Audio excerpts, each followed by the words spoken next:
on va regarder une femme voilée, musulmane, qui pleure toutes les larmes de son corps parce que elle a envoyé plein de CV et on lui répond pas. Et du coup, évidemment, selon elle, c'est parce qu'elle a un voile. Et du coup, elle veut montrer que le système est très très méchant. Et là, il y a un truc que je comprends pas. Donc si elle dit que c'est à cause du voile, donc ça veut dire que tu es en train de me dire que sa photo sur son CV, il y a un voile pour qu'elle dise ça. Donc la nana, elle fout sa religion sur son CV et elle s'étonne qu'un chef d'entreprise dise non, on va éviter. Mais en fait, elle est stupide, c'est tout. On va regarder ça. J'affiche de manière ostensible avec mon voile mon appartenance à l'islam qui considère les non-musulmans comme du bétail, et je m'étonne qu'on n'accepte pas de prendre mon CV. Pauvre, donc c'est point of view, donc point de vue. Personne ne prend ton CV parce que tu portes le foulard. Pas à comprendre ce pays en fait qui t'empêche de travailler parce que t'as le voile ou le turban ou que sais-je en fait sur ta tête. C'est fou quand même, genre on en arrive là. On fait des CV, on fait une vingtaine de CV, on fait une trentaine de CV. On va dans tous les centres commerciaux, on dépose à toutes les boutiques. Toutes les boutiques, on est habillé bien, on est habillé propre, on est habillé classe. Donc elle est habillée classe, les copains. Vous voyez, là, elle est classe. Avec son voile, on peut pas voir ses cheveux et tout. Elle montre sa religion à tout le monde. Elle est classe. Et elle comprend pas que les mecs la recrutent pas. Alors du coup, il se passe quoi, moi, si je me pointe, je sais pas, au carrefour, avec une croix chrétienne, d'accord, et je sais pas, il y a Jésus tatoué sur ma poitrine, et il y a écrit sur mon cou un tatouage pareil, au nom du Fils, du Père et du Saint-Esprit. Est-ce que je vais être recruté? Ça m'étonnerait. Parce que peut-être que le mec, il veut un salarié, et pas un pratiquant religieux, dans son établissement. Et genre, on est refusé. Ils veulent même pas prendre notre CV parce qu'on a le voile. Mais vous êtes des ouf, vous vous arrêtez à ça. En fait, c'est horrible parce on reste des humains en fait et vous vous arrêtez à ce qu'on porte sur la tête. Mais vous savez qu'il y a que la France, hein. Il y a que la France qui est comme ça avec le voile. Ah, il y a que la France. Il y a que la France, les copains. Ah bon?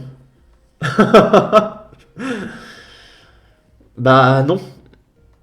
En fait, tous les pays où il n'y a pas des musulmans, bah, c'est comme ça en fait. C'est pas que la France, hein. Je sais pas, va au Portugal, va en Italie, va en Grèce, va aux États-Unis, va au Mexique, va en Argentine. Il n'y a pas de femmes voilées en fait qui travaillent au McDo. Déjà, il n'y a pas de McDo. En Argentine, je sais pas si c'est des McDo. Oh, je pense que si.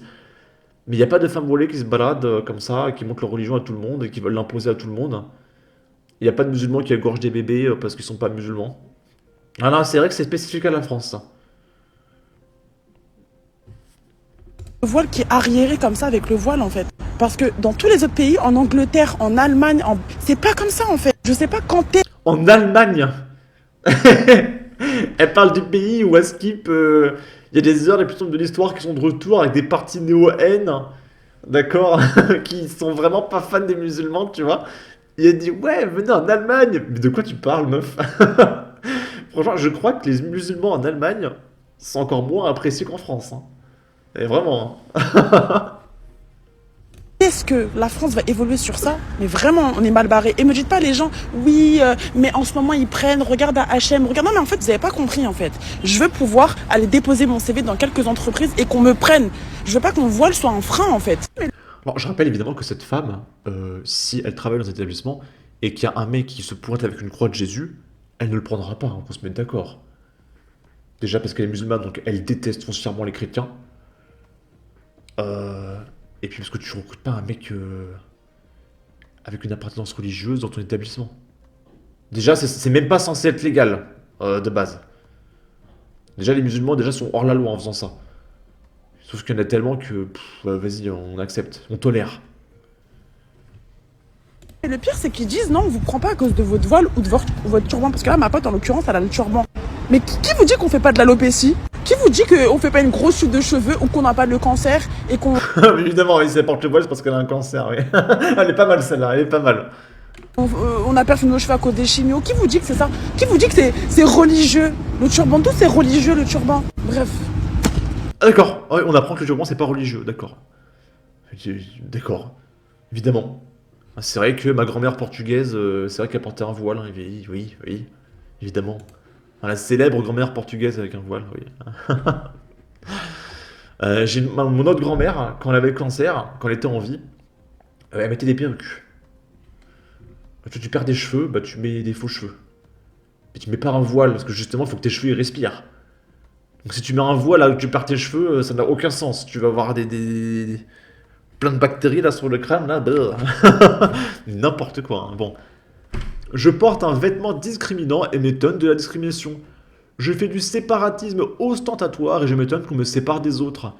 Ah ah ah ah, elle a traité la France d'arriérée parce qu'elle n'accepte pas encore le voile. Le monde à l'envers. Elle n'est pas censée rester à la maison. Si. Qui vous dit qu'on n'a pas le cancer mais PTDR? Oui, là c'est vraiment l'argument du désespoir. C'est à cause des sales gens très très méchants. C'est quoi une bout chic? C'est vrai que les gens comme ça ils mettent beaucoup des ch. Ils disent la bout chic, la cantine. C'est très bizarre. On appelle ça l'africanisation de la langue française.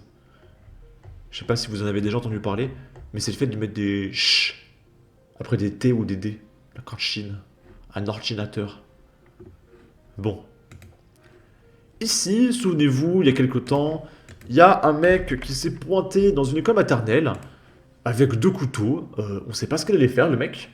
Et évidemment, il a été relâché par la justice. Parce qu'il n'y avait aucun risque. Et c'est encore arrivé à Paris ce coup-ci. C'est tous les jours, les copains, c'est juste que personne n'en parle.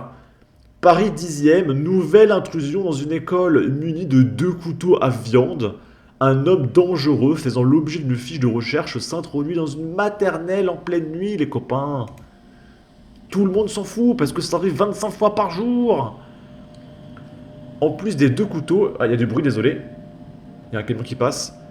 En plus des deux couteaux, il porte un sac contenant un ordinateur portable ainsi que plusieurs tablettes.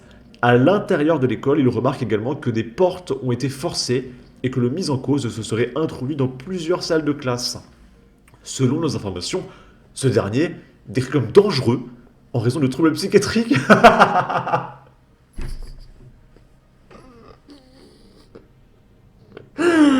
Bah oui, bah il est malade les copains, bah oui, le pauvre, mais vite, relâchez-le, bordel. Et souvenez-vous, hein, souvenez-vous, bah oui, parce que c'est quand même magique la science, parce qu'il y a des médicaments, quand tu les prends, t'as plus envie de tuer les gens. C'est fou. Alors je sais pas c'est quoi le médicament, mais voilà. Quand t'as envie de tuer les gens, t'es malade et t'as un médicament, t'as plus envie de tuer les gens. C'est quand même fantastique. Et du coup, ce mec faisait l'objet d'une fiche de recherche. J'ai eu la directrice au téléphone aujourd'hui. Elle et sa famille sont extrêmement choqués par ce qui s'est passé. Rapporte le maire PS du 10e arrondissement de Paris, Alexandra Cordebar. Une cellule de soutien psychologique a été mise en place. D'autant qu'il s'agirait de la troisième intrusion que connaît le groupe scolaire, qui compte également une école primaire en l'espace de quelques jours, les copains. La première a eu lieu dans la nuit du 3 au 4 février, la seconde dans la nuit du 4 au 5 février, précise l'élu. Mais on ne peut pas encore l'affirmer s'il s'agirait de la même personne que lors des deux dernières intrusions. Lundi, c'est dans le 12e arrondissement qu'un homme avait été arrêté après s'être introduit au sein de l'école maternelle Jacques Hilaré, cette fois-ci en plein jour, et je pense qu'il parle du coup de celui-là. Bon, et là la question qui se pose, c'est le mec il allait faire quoi avec ses couteaux de boucher dans une école maternelle? Vraiment, je pense les amis, que là dans les semaines à venir, il va y avoir une dinguerie. Mais une horreur, un massacre comme on l'a pas vu depuis des décennies, hein. Parce que là, les violences auxquelles on a affaire sont d'une violence de plus en plus exponentielle, hein. C'est-à-dire qu'avant, il y avait des coups de couteau tous les jours. Après, il y avait des attentats tous les jours.